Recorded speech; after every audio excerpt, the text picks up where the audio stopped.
Hi everyone, welcome to a little virtual garden tour here at our urban homestead in Asheville, North Carolina. Many people have said they would love to come see our garden, and right now the times don't really allow for that. So let's do a little virtual morning stroll on a morning of early July and see what's going on in our garden. This lot is 1/3 of an acre, and we moved here 2 years ago, a little bit more than that now. And when we arrived, all that you see here was pretty much grass with a couple of diseased cherry trees that we cut down. And since then we've gone on to build a garden that now grows both food and medicinals, as well as dye plants, and is doing really pretty well for a 2-year-old system.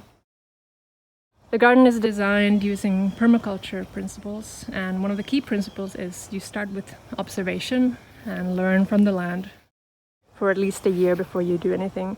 And we pretty much did that. The only thing we did when we first arrived was create this fenced-in area for the vegetable garden, since that was pretty much an obvious wide open sunny spot for the garden.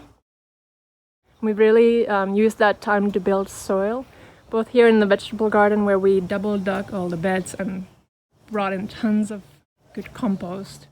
And then this front area, we also built soil, doing a couple of rounds of sheet mulching, followed by cover crops and doing another round of sheet mulching. And that has changed the soil from pretty compacted, very clayey soil to really good dark soil, such that, as you can see, plants are doing really pretty well.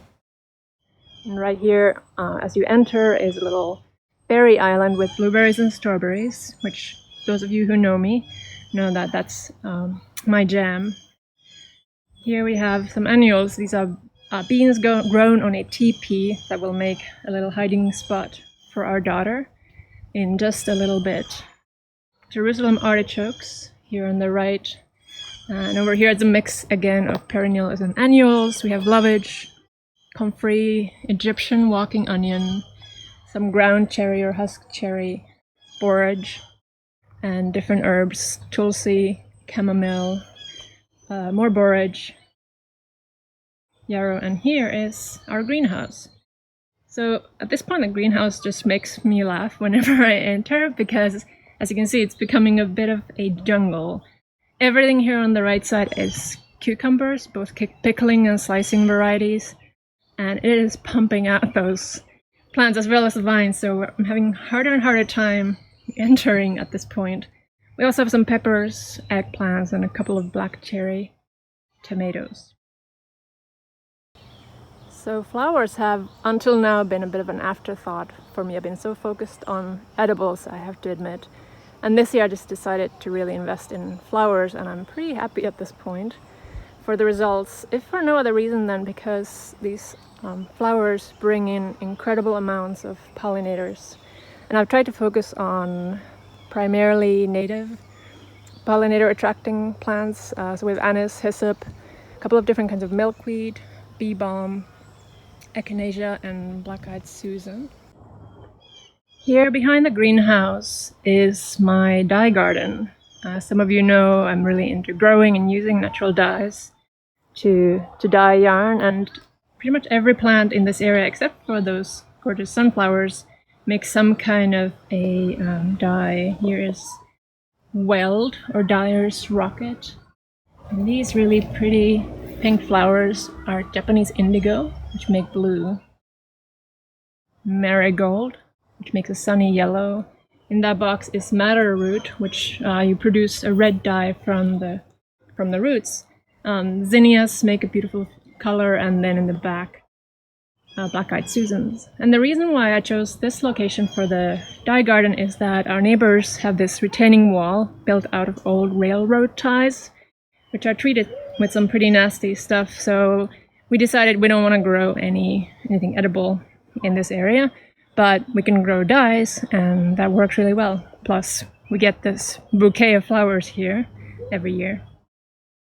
Along the same edge to the other direction is what permaculturists call a swale, which is really just a dip and a berm in the slope, catching water, and then what's using the water and the nutrients is a series of perennial plants. Now they're a little bit more than just a year old, and they're doing pretty well. You have hazelnuts, gumi, elderberry, autumn olive, an Asian pear towards the end. And so this is kind of a buffer that also protects the fenced-in vegetable garden. Now we're entering the vegetable garden, which is where we grow most of our annuals. It's fenced in all the way because of groundhogs in the area. And there's a bit of a transition going on with harvest of summer crops, that bare area where we just harvested our onions, and now it has a cover crop seeded in. Some of the parsnips and the last of the carrots and beets coming up. Here we've already seeded more beets and carrots where the broccoli used to be. That's the kale and collards, one green zebra tomato. And what you see here is basically what Native Americans used to call the Three Sisters Guild, with red corn, with the pumpkin ground cover, and some beans are vining there along the corns. You can see one of the pumpkins here developing. This entire edge of the garden is full of tomatoes, both Roma type canning tomatoes and then slicing tomatoes, interspersed with different kinds of basil and nasturtium. That's the black turtle beans being trellised, the last of the leeks. And this is where a lot of biomass pumping is happening. We have 4 different kinds of watermelons and cantaloupes over here. Let's take a peek. There's one here developing. And this edge is all squashes. First winter squashes. Here you can see one butternut squash developing up there, and then summer squashes. And if you're a gardener, you know that we're right now in the middle of getting so many zucchinis and yellow crooknecks that we don't know what to do with them. You can hear in the background that chickens are laying eggs. This is an herb garden for both culinary and some medicinal herbs that we built out of urbanite, which is just broken up concrete. Behind it is a couple of rows of both raspberries and blackberries, which right now are fruiting and producing really well. I mentioned about the flowers, so here we have echinacea and bee balm doing amazingly, and the echinacea can be harvested for medicine later on. A volunteer fig surrounded with some mint that we've been putting into our iced water every day. And this area in the future will be a little apple orchard. We have 3 young apples here. Right now it serves as an area to plant all the annual plants that couldn't fit into the fenced-in area. So we have some sun gold tomatoes, beans, fennel, and other understory plants. Behind this is my Finnish shady currant garden with gooseberries and different kinds of currants, which are doing okay in spite of the southern climate because they are in the shade. So as I said before, there are sort of 3 areas to this intensive food growing area. The front food forest, the veggie garden, and then this is the back food forest, for lack of a better term. There's a young peach tree and a young persimmon tree that will eventually come to dominate this space, with an understory of comfrey, borage, a couple of service berries, lemon verbena, spearmint, and burdock, which is a great medicinal plant, as well as some seaberry and lemon balm, which is my favorite tea herb. This area in the back beside the chicken coop is sort of an experiment in progress, doing a few different things. So we have 3 young pawpaw trees here that won't be fruiting for a few more years, so we're using the understory to grow some more tomatoes.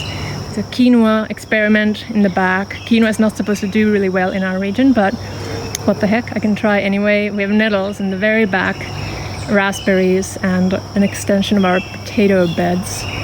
And here I planted oilseed sunflowers, which will grow pretty tall on the southern side of the young pawpaw tree, with the idea that they will protect the pawpaw from the summer heat, which it doesn't really like. There's one elderberry in the back.